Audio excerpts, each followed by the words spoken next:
So next part, we'll be talking about the fundamentals of the traction drive.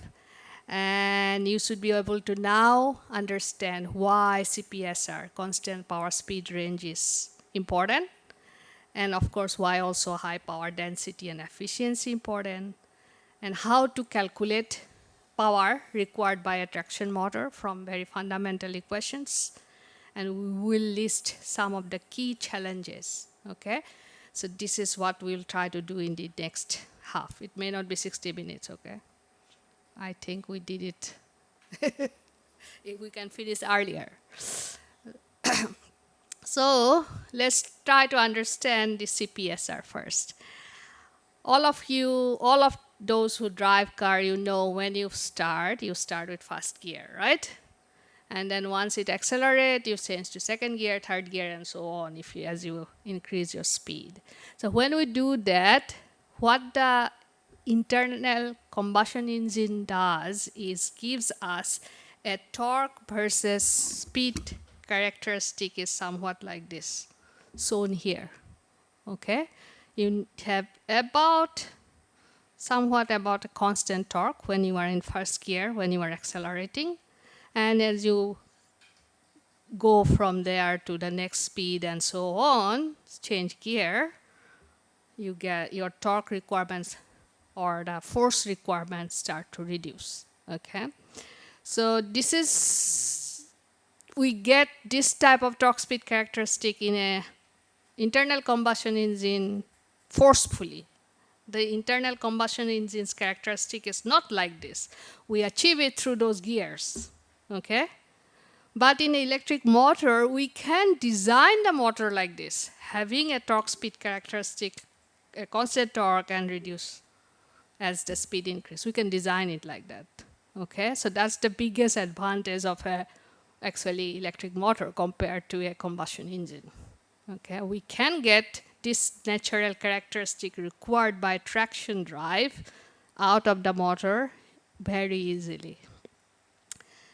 And so now when we talk about that constant power speed range, which I already mentioned a little bit, that when torque falls, speed increase, we can have this constant power.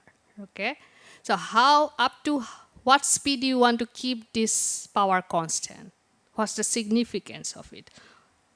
What is this base speed or rated speed, and what is this maximum speed? Okay, and why it is significant? So let's define our constant power speed ratio or range as the ratio of the maximum speed over base speed. Okay, it could be rotational speed of the motor, or it could be your linear speed of the vehicle. Either way we can define it. And so here you can see the force versus speed, same characteristic. The previous one was torque versus rotational speed. This one is the same characteristic, but force versus linear speed. Okay.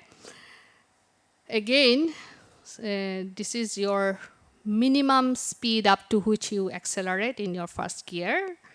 And this is your, let's say, second gear. We can also go up to here, but just to keep it simple, let's keep it to the second gear speed. Okay, so we call it the ratio of the minimum speed, VRM. This is linear speed. Okay, about 30 mile per hour.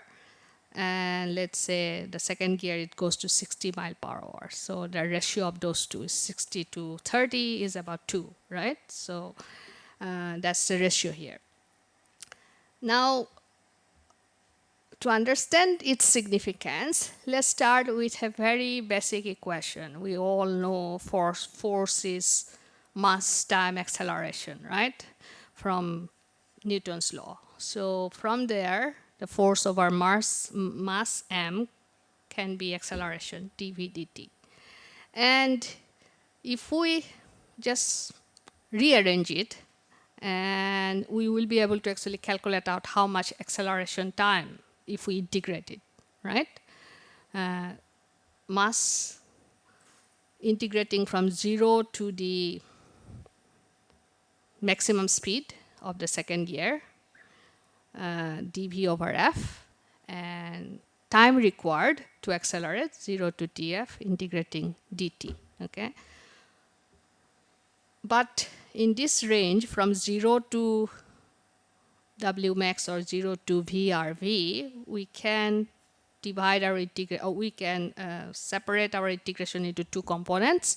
One from 0 to the minimum speed here, and from minimum speed to the maximum speed under second gear. Okay, so we do this integration, and we can replace the force F in terms of power over speed, right? We can force time speed is your power, so we can replace force here by power over speed. Okay, why we want to do that? Because we want to see how the CPSR affects power, because that's the importance. Okay, so we are writing this in terms of power instead of force. So after we do this integration, a bit of maths, you will get an expression of power required in terms of mass, total mass of your vehicle, acceleration time, and the two velocities, the minimum velocity to accelerate and the maximum velocity in one gear. Okay, so in this equation now, we can write this equation in terms of CPSR now. Okay, we have defined CPSR as omega b over omega max, or we can, omega max over omega b, or we can define it as VRV if we do the linear velocity, and VRM. We could also define like this. It's the same thing. Okay, so now we're going to write this equation, the power equation, in terms of CPSR. In the next slide.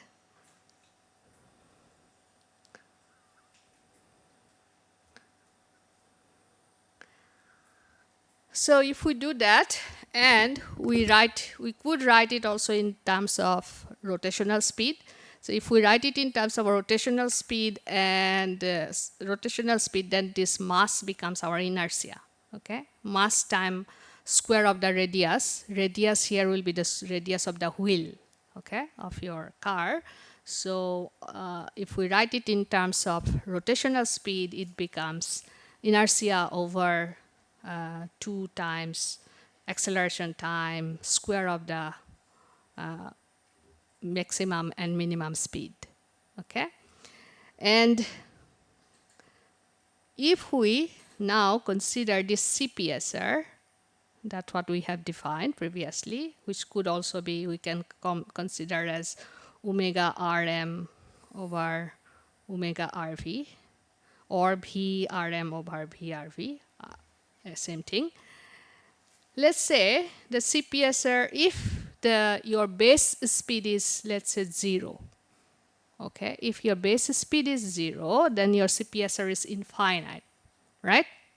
Your constant power speed range is infinite. What does this infinite CPSR mean is that you will have constant power from 0 speed to the maximum speed, or torque will be maximum torque at 0 speed, and torque will start to fall. Okay, so you will have a characteristic torque versus speed characteristic like this, right? And if I now use that my base speed is 0, that means omega Rm is 0, my equation, this power equation will becomes half inertia maximum speed squared over the acceleration time, right? This is our best scenario we could have. However, it's just not practical. No motor can have constant power from 0 speed to the maximum speed. Okay. The second condition could be that we have no maximum speed, or our maximum speed and base speed or rated speed is the same speed. Okay, equal. So if they're equal, then our CPSR is 1. Okay. If these two speed are equal, then our power equation becomes inertia over maximum squared, speed squared over TF. Compare this and this power requirement. Immediately you can see if you have infinite CPSR, power requirement would have been half the power required by when there is no CPSR. Okay? But obviously we cannot reduce the power to half because we cannot have infinite CPSR. Practically it's not possible. But if you have large CPSR, that means power requirement may not be 50%, but it could be 70%, 60%, 80% of the power that you will need if there is no CPSR. Okay? So that's the meaning of this. And because of that, you want for traction motor to have wide CPSR, wide constant power speed range. Okay. How do we get constant power speed range in a permanent magnet motor? That's a different story, which we'll talk later when we'll talk about control. Okay. But this is why you want constant power speed range. Okay. Wider constant power speed range.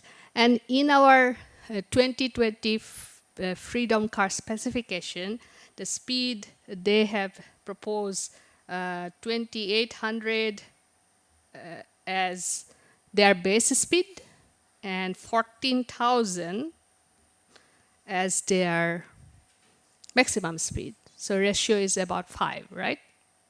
So they are saying CPSR of 5 will be a good CPSR for a traction motor drive. Okay, you cannot get it finite, but about 5.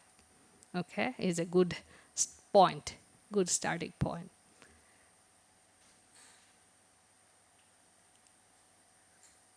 So that's the CPSR.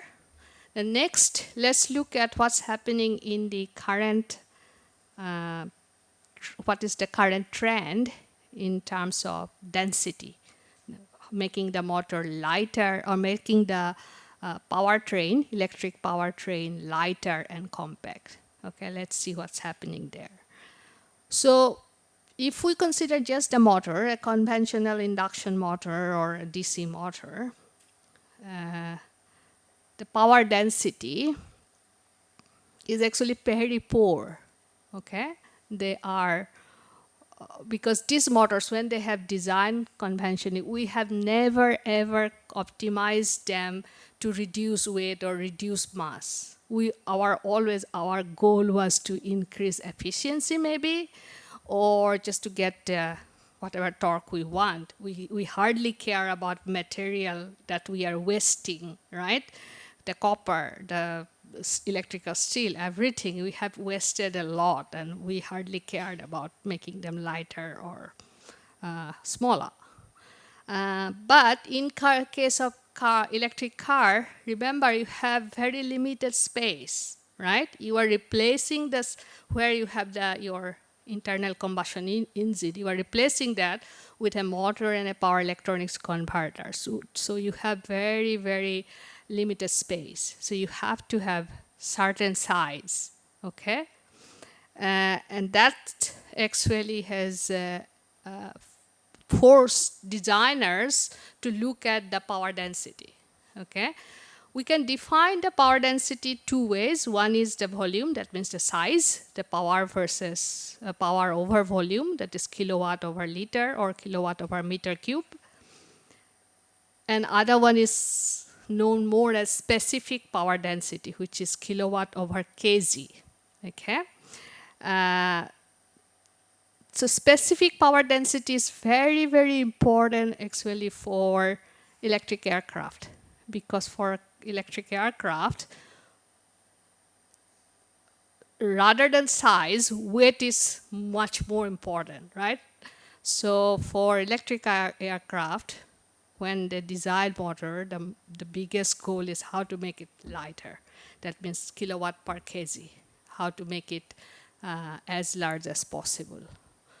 Whereas for EV, both, like that volume is more important than the weight, but actually if we can have get better in both is will improve a lot of things. So they have tried, especially the commercial vehicle manufacturers. The highest kilowatt per liter achieved by Model 3, this is Tesla Model 3, about 40, less than 40, between 35 and 40, so about 40 kilowatt per liter. And also by Chevy Volt, these two motors have achieved the highest power density so far. Using both of them actually use permanent magnet motors. And in terms, these are the all electric vehicles, okay, the first group. The second group is hybrid electric vehicle. So for hybrid electric vehicle, BMW has achieved the highest, with again close to 35. Okay, so for hybrid vehicle, you can see power density is less, okay, compared to full electric vehicle. It's 35 and 40 maximum achieved. And the specific power density, that is kilowatt per kg, this one, highest was achieved by Tesla, that is about 4.5. A conventional motor, it is not even 1. Okay, in a conventional motor, it is 0.5 kilowatt per kg. Okay, maybe those who have seen a 500 watts motor, many of your labs have 500 watts motors, right? Induction motor or DC motor or conventional motors. They are definitely weight more than a kg, right? So that means for conventional motors, it's not even 0.5 kilowatt per kg, right?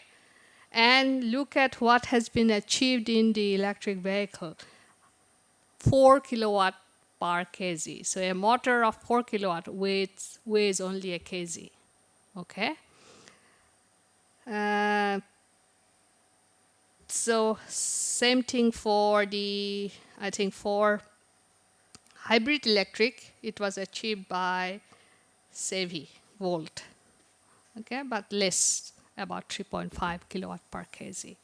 And it has been actually continuously improving. If you see here, the year from 2004 to 2018, this is the kilowatt per kg for different automotive companies, how they are improving it. This is for hybrid cars, so it's about, it started about 1. Toyota Prius, the PM motor, which is considered as the benchmark for traction motor.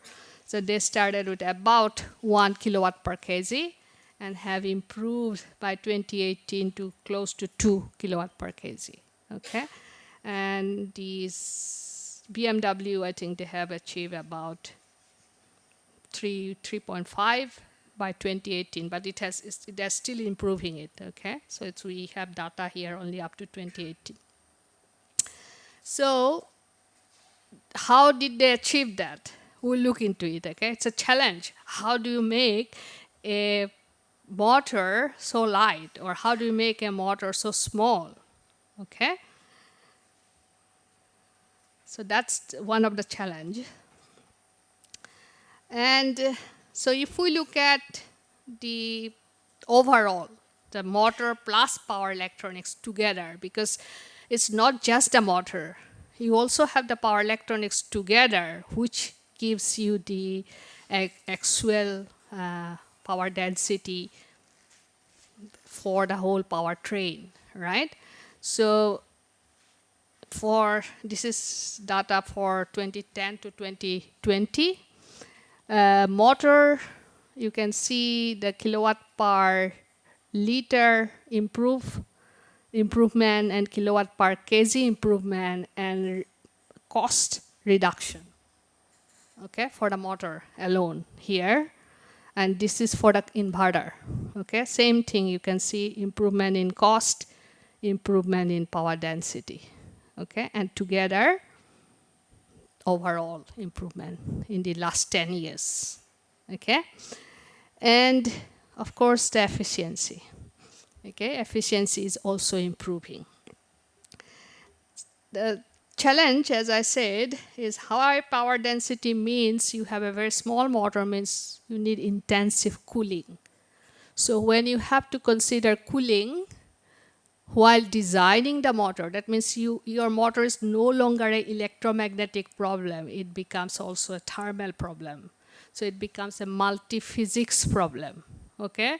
You may have to also look at mechanical stress.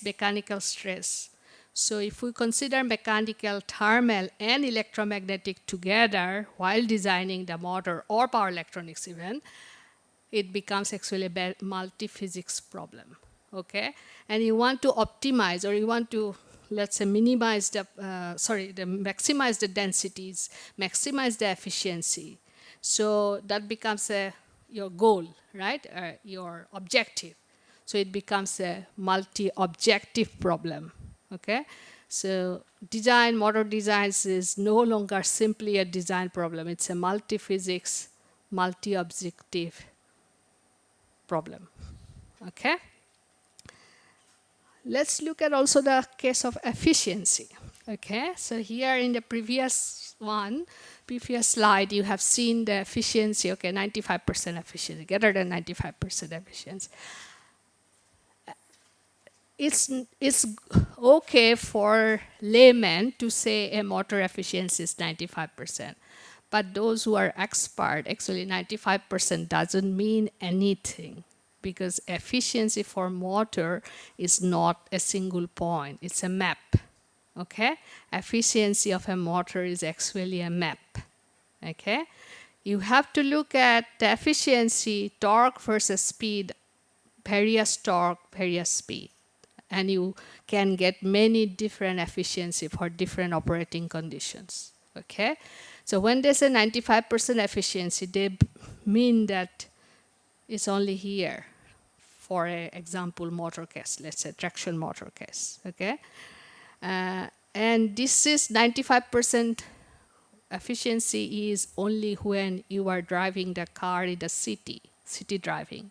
That means, let's say 50 kilometer per hour, 40 to 50 kilometer per hour speed, stopping in various red light if you have traffic lights or traffic. Okay, so city driving, you get that highest efficiency. But for the same motor, while starting and accelerating, the efficiency could be as low as 80%, 85%. Okay? Similarly, while you are driving in the highway, 100 kilometer per hour, again, your efficiency could be as low as 85%, 90%. Okay? So in the extreme end, efficiency is no longer 95%. And so some solution, like for example, Tesla is trying to have different motors for this different operating condition. They will have a motor for acceleration.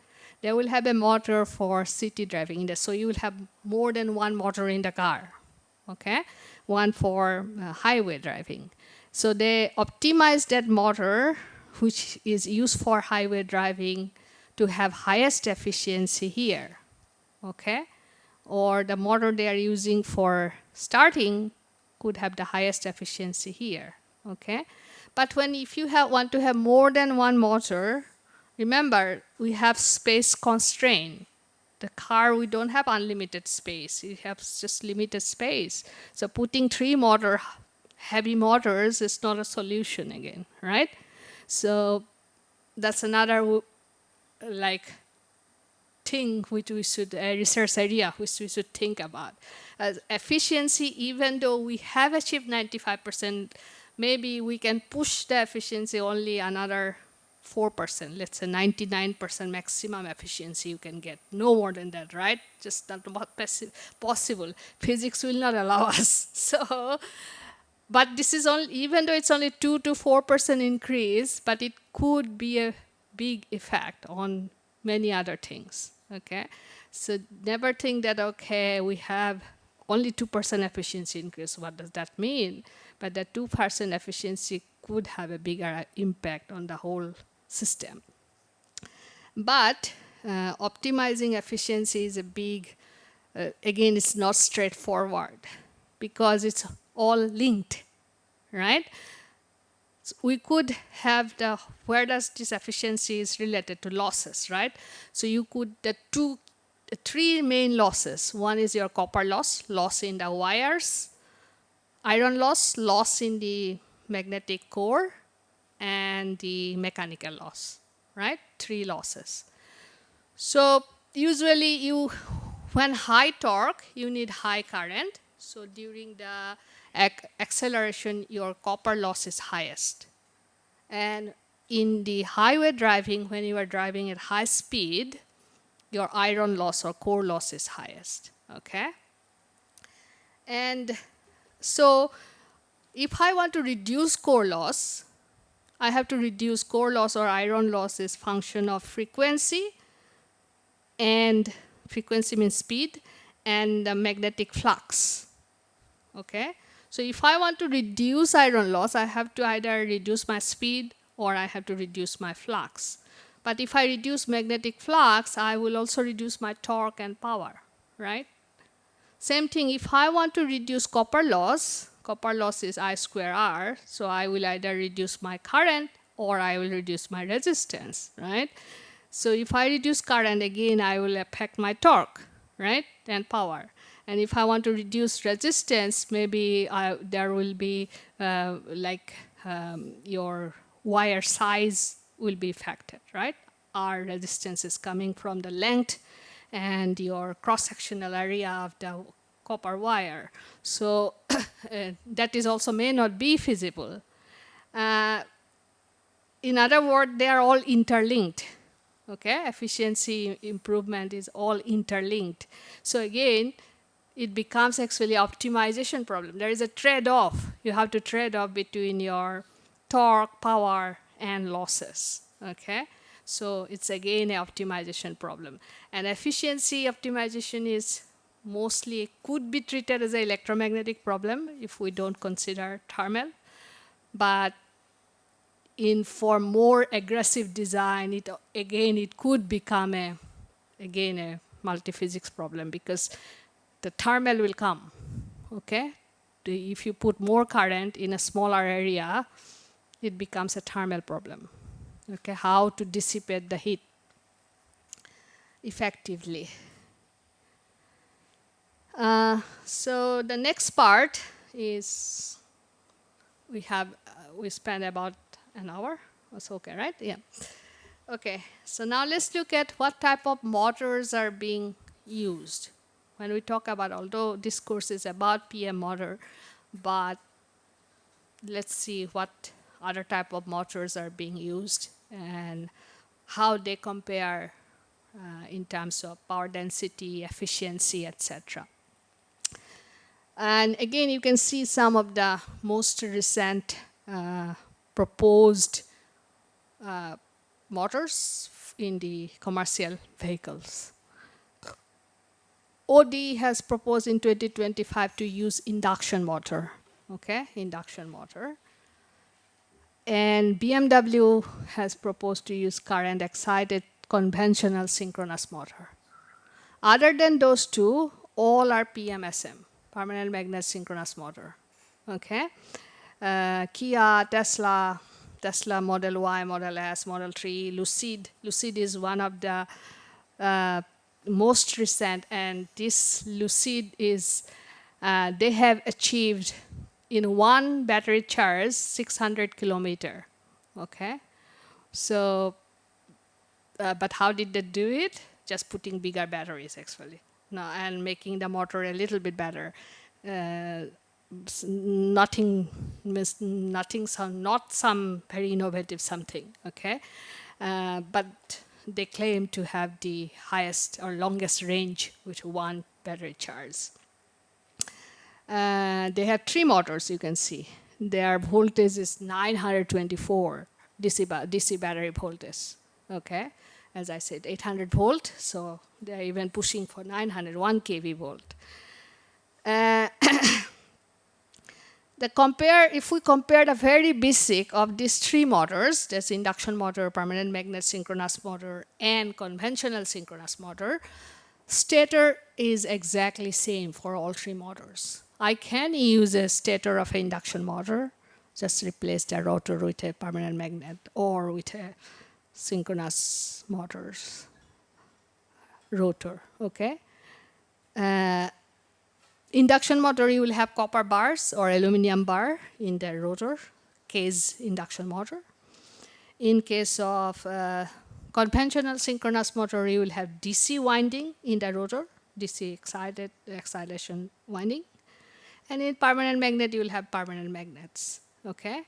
So the innovation is mostly in the rotor, actually, okay? Because stator is more or less same. And if we compare these motors, the power density, what we talk about, that kilowatt per kg especially, you may note that the highest kilowatt per kg was achieved actually in an axial flux type permanent magnet motor. 8 kilowatt per kg, okay? No one can compete with it. No other motor can compete with them, okay? But the axial flux permanent magnet motor has its own problems, okay? That's why they are not as popular as the other permanent magnet motors. PMSM here, about 3 kilowatt per kg on average. Synchronous reluctance motor, permanent magnet, assisted reluctance motor, AC induction motor. So all these are below PMSM. Okay, so power density wise, PMSM or axial flux PM motor comes out as the best. Okay, and then if we look at the other things, cost, maturity, technical maturity,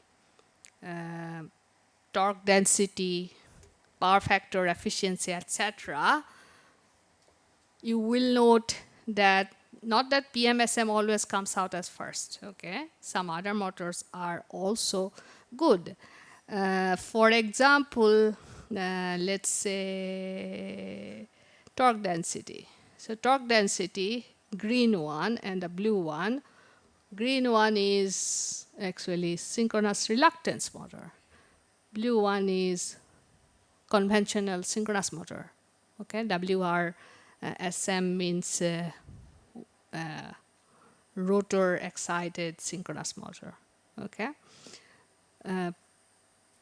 But if we look at the technical maturity, again in the technical maturity, we'll see that axial flux motor, even though it has highest power density, it does not have the technical maturity yet. Okay, that's why one of the reasons why it is not yet popular. Okay, its manufacturing is a big problem. Okay, it's not easy to manufacture, so because of that, its cost is also very high. Okay, axial flux motor. So overall, PMSM come as the best choice, and that's why you see in the many automotive companies goes for PMSM as their traction motor. Okay.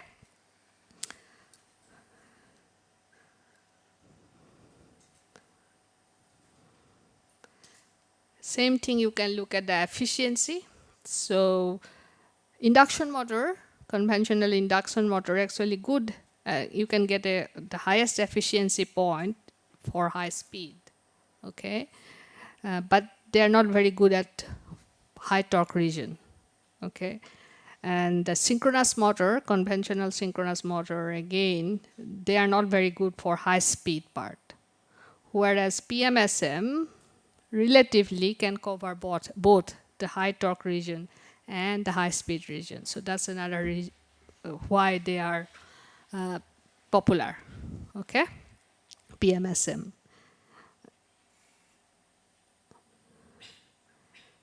So this is basically summarizing what we are talking about. PM machine has higher efficiency as well as high power density. Why they have high efficiency? Because their rotors, they don't have any windings, right? Their rotor only have magnets, and magnets theoretically doesn't have any losses. So you save the rotor losses. That's why PM motor, they have higher efficiency compared to the conventional one. And the magnet also have very high power, high energy density. The magnet, rare earth magnet, which allow them to have smaller size. So compared to a conventional induction or synchronous motor, there could be up to 35% reduction in the size for a PMSM. Okay, but there is always a but. So cost, they have the cost wise PMSM is costly because the rare earth material, we'll talk about them later, but they are the most expensive component in the motor, the rare earth materials. And of course the inverter is as well one of the costly part. Okay, and PMSM you cannot run without the converter, even if it's not with EV, outside also. If you want to use a PMSM motor for other purpose, let's say running a fan or running a pump, you will still need a power electronics converter. It's not like a online start. It cannot start just by plugging in three-phase supply like an induction or synchronous motor. Okay, so it has that issue. But why it required that, we will talk about maybe when we discuss the controls. And another one, which is it's a trend. I said that in stator there is not much innovation. The only innovation is a new type of windings being used called hairpin winding. And this hairpin winding, the advantage of hairpin winding is that you can do direct cooling. Okay, the winding can be cooled directly by pushing coolant. Just like this could be like a kind of like a pipe, the windings, and you can make coolant pass through them. So you could have direct cooling, and direct cooling means you can push much larger amount of current through them compared to the conventional copper wire. And another trend is this increasing speed. Okay, base speed and the maximum speed is increasing. So for Toyota Prius, as we talk about, when they started in 2002, their maximum speed was only 6,000 RPM. But by 2017, that speed has gone to 17,000 RPM. Okay, nearly 3 times increase. And this is because with increasing speed, they can improve that kilowatt per kg. Okay, 1.2 kilowatt per kg to 1.7 kilowatt per kg they have achieved just by increasing the speed. And you can see how the size reduction has happened as the speed increase in various years for Toyota Prius. For the Tesla and Lucid, the speed is even higher, 90,000 RPM. Okay, and they have achieved actually higher than the 2020 Freedom Car specification. Freedom Car specification said 14,000 is sufficient, but they have achieved even higher than that. Okay. Now the challenges. So to increase CPSR, we talk about CPSR and we said higher CPSR is better. So it will allow us to use a lower power rated motor. So compact size, lightweight, we can achieve. But to get constant power speed range, you will need to have much more complex control. Okay, especially if it's a PM motor. So control becomes complex. It must have flux weakening capability. So flux weakening capability means when it goes to high speed, you want to reduce the flux. Now in a magnet, reduction of flux appears like, how can you reduce the flux of a magnet, right? So that means it's actually achieved through control. So we'll talk about that later. But that flux weakening capability will be required whatever motor you use. In induction motor, it's possible, but this flux weakening range is no more than 2. Okay, so ratio is only 2, whereas we want 5 or more. Okay, in synchronous motor you can achieve it, but you must have a complex field current control. Usually conventional synchronous motor, we don't do the field control much, right? But you have to have, so that's an research area actually people are looking at, whether we can use synchronous motor and do complex field control to get this flux weakening and avoid using rare earth magnet motors. Okay. Other one was the increasing speed. This increasing speed, again, it can give us the high power density, but high speed means you will have high iron loss or core loss, since it is the function of frequency squared. So frequency is your speed. So high speed means high core loss, high mechanical loss. Friction loss is proportional to speed. And you will need intensive cooling. You will need to consider the mechanical strength of the rotor as well when it's spin at a high speed. Okay, so these are the challenges when you design the motor for high speed. And increasing CPSR has the control problems, could have control problem, and you must consider also demagnetization risk, because you are reducing the flux by using armature reaction, actually, DC motors armature reaction. So you're applying a negative flux to reduce the total flux. So that negative flux, if it's too high, it can actually permanently demagnetize your magnet. So you must consider that while designing, while considering CPSR in the traction motor design. And this is, I already talked about, the hairpin winding for direct cooling. Okay, so should we take a break? Right? Maybe everyone wants to take a break, yeah? And then maybe another 20, 30 minutes, we can finish. Okay? Yeah, if you want to take a, go to washroom, anything, so please feel free. So let's, like before, let's try to think of what are the key points so far. This time I can't write because I'm using a different laptop, so you have to write your own key points. Okay. CPSR, okay? Importance of CPSR and CPSR, okay? High power density, yes, kilowatt per kg and kilowatt per liter, right? Anything else we remember? Loss minimization, yep.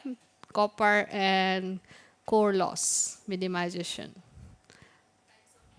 Types of motors, right? We look at 3 motors basically which are used for traction motor. Anything else we remember? Comparison of all the motors, okay? All right. Okay, so we talk about the motors, we talk about CPSR, we look at power density of these motors, and we are actually, all these things are pointing you toward PMSM, right?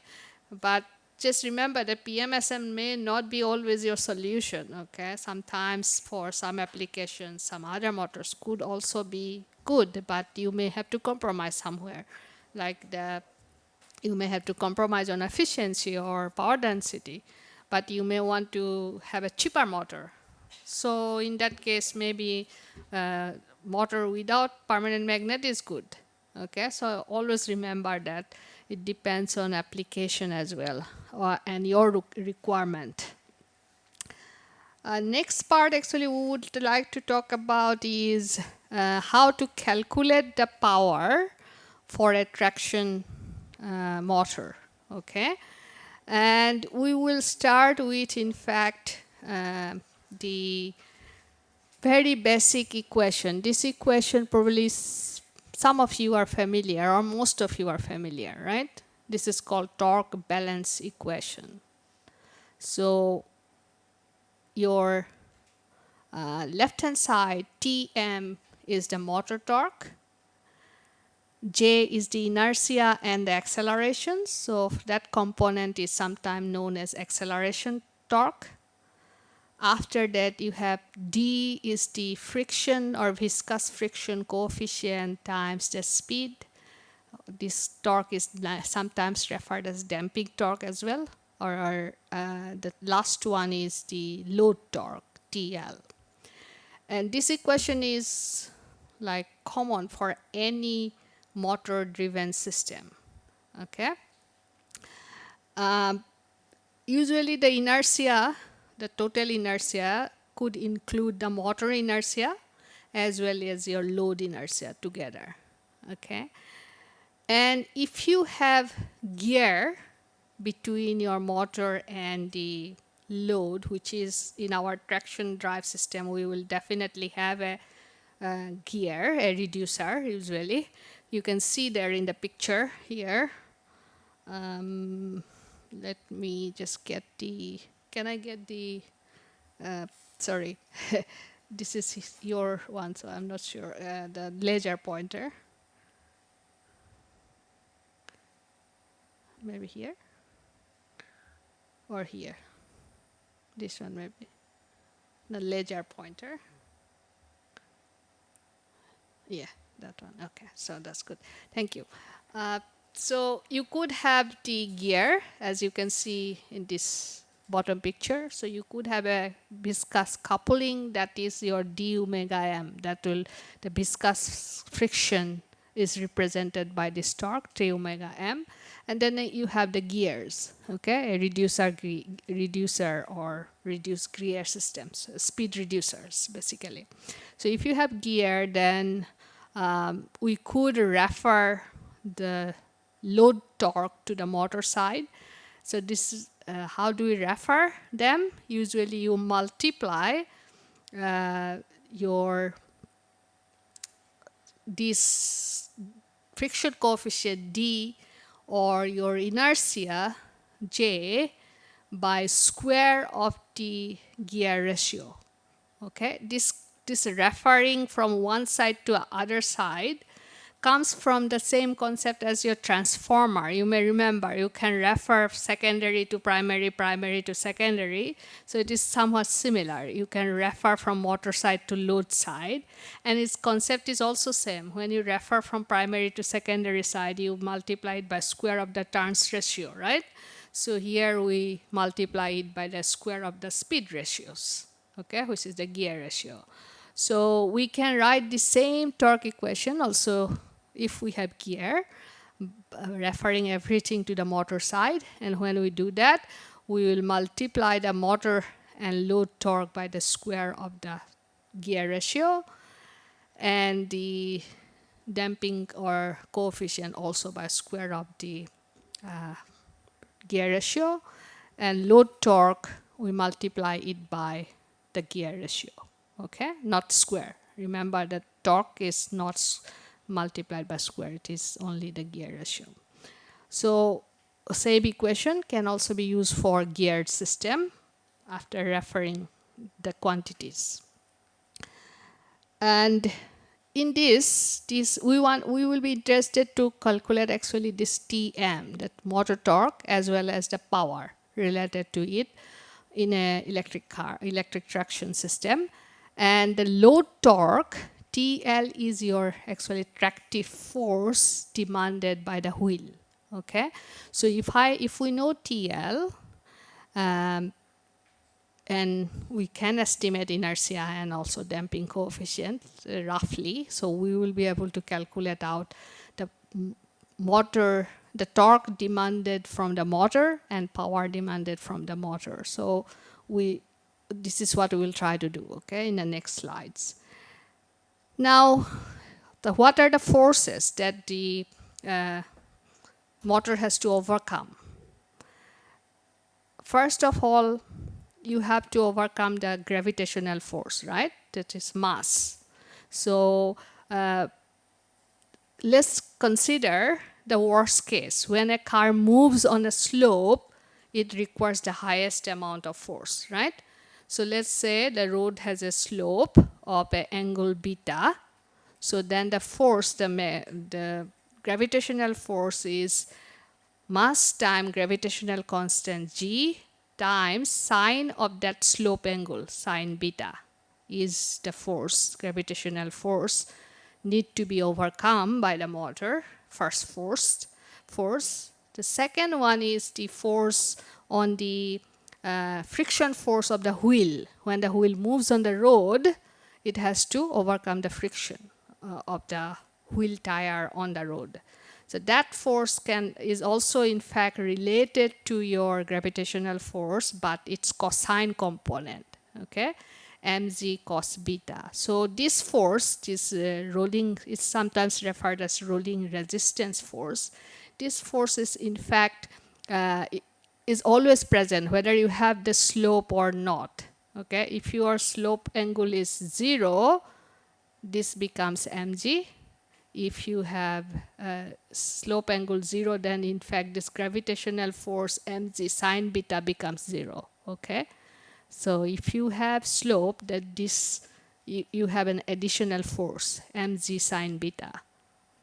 If you don't have a slope in your road, then this force, gravitational force, becomes 0. Sine component becomes 0. But cosine component is always present, and usually it's multiplied by how rough your road is, okay, by a coefficient known as rolling friction coefficient.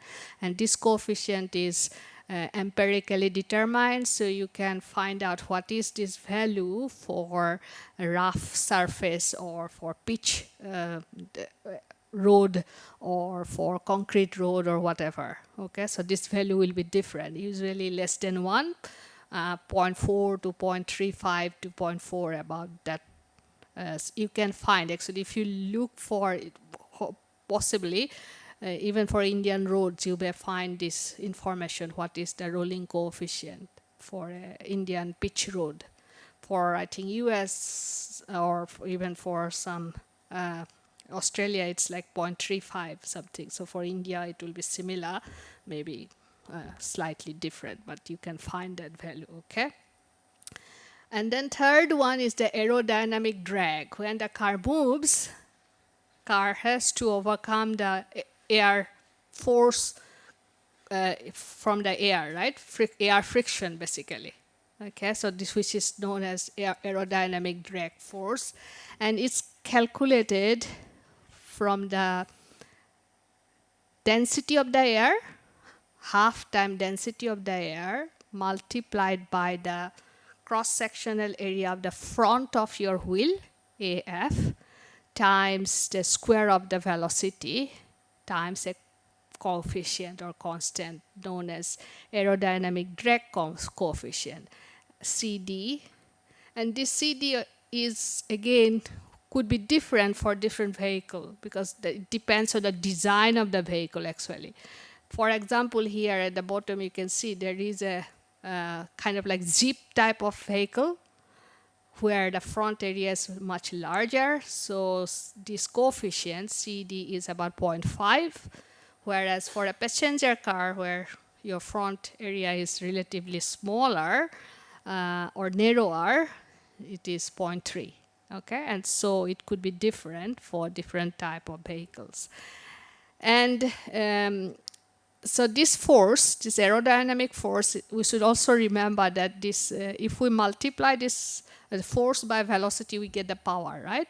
So power related to aerodynamic force or aerodynamic drag force is if we multiply this force by velocity, the power becomes actually function of cube of the velocity. Okay, so higher the speed of your car, higher will be this dragging force. Okay, and you can calculate out for the worst case scenario, the highest speed, what will be this force. Okay, so we can calculate all these three forces, and together, if we sum it up, we will actually get the your total force, which is actually your load related to load torque or load force. Okay, that in our previous slide, the TL. So TL relate to this force actually. If we multiply the force by radius of the wheel, it will become torque. Okay, and the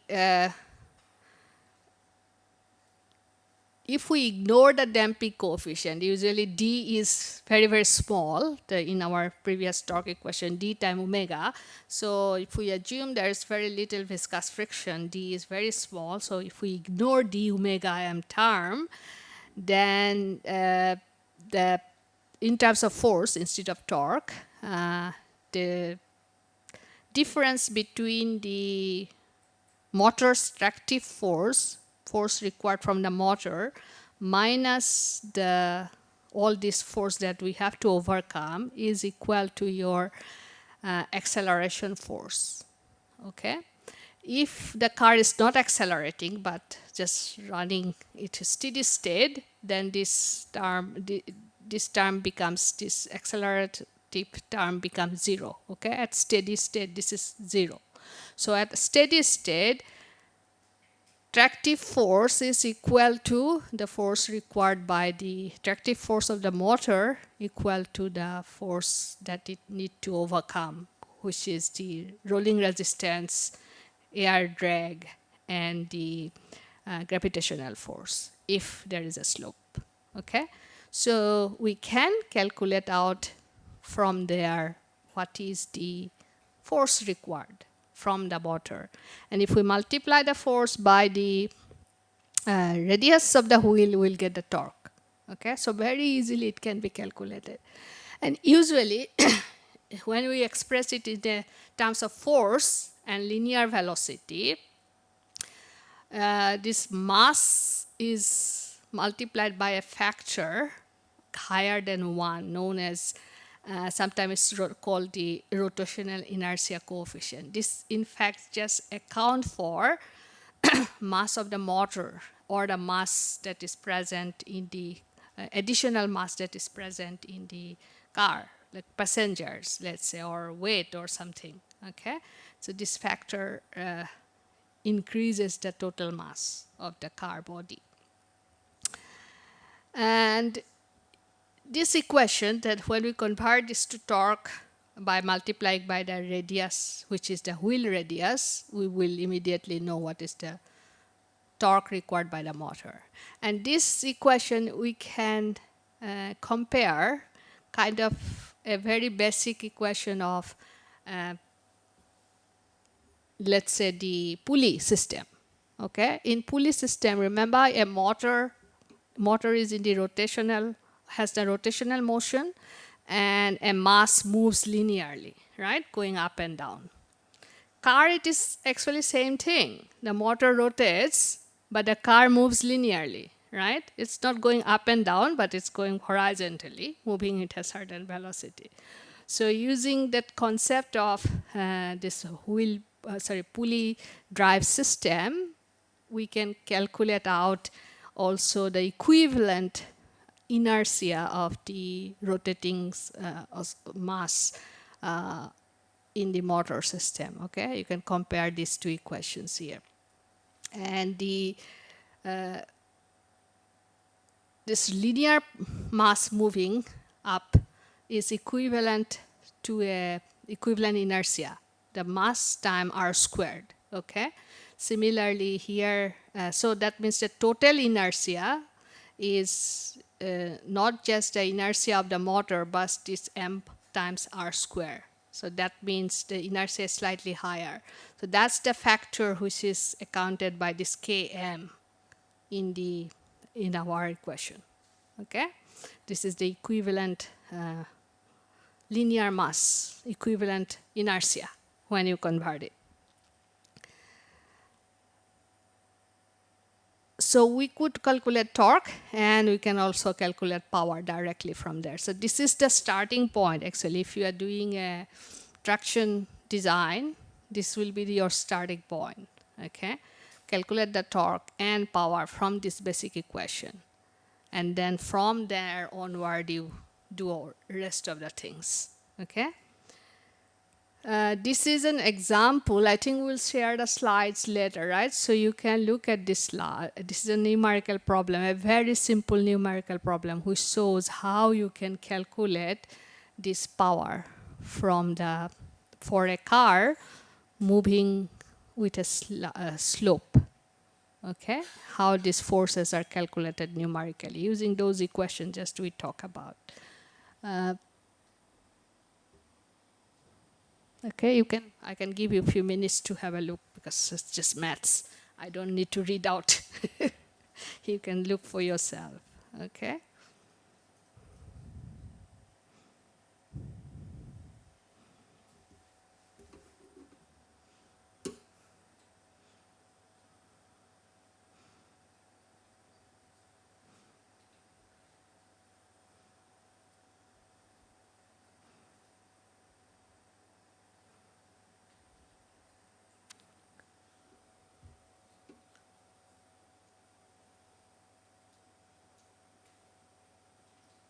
So this is a small car. As you can see, it only needs 20. Sorry, how much kilowatt?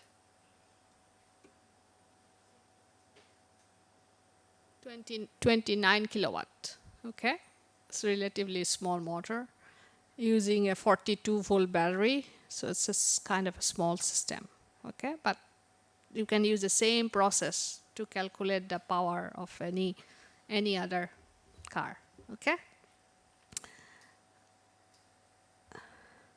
We have taken the break. We have so we'll move forward.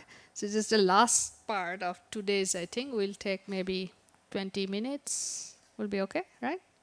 Okay, we'll try to do this in 20-30 minutes. So rest part is actually refresher on electromagnetic. As we said, we can probably move quite fast because this is most of you should be familiar with. It's more about recalling certain things so that we are ready tomorrow's actual design problems. Okay, so that's why we will be doing this part. In case someone hasn't done electromagnetism before, this will help them as well. So this next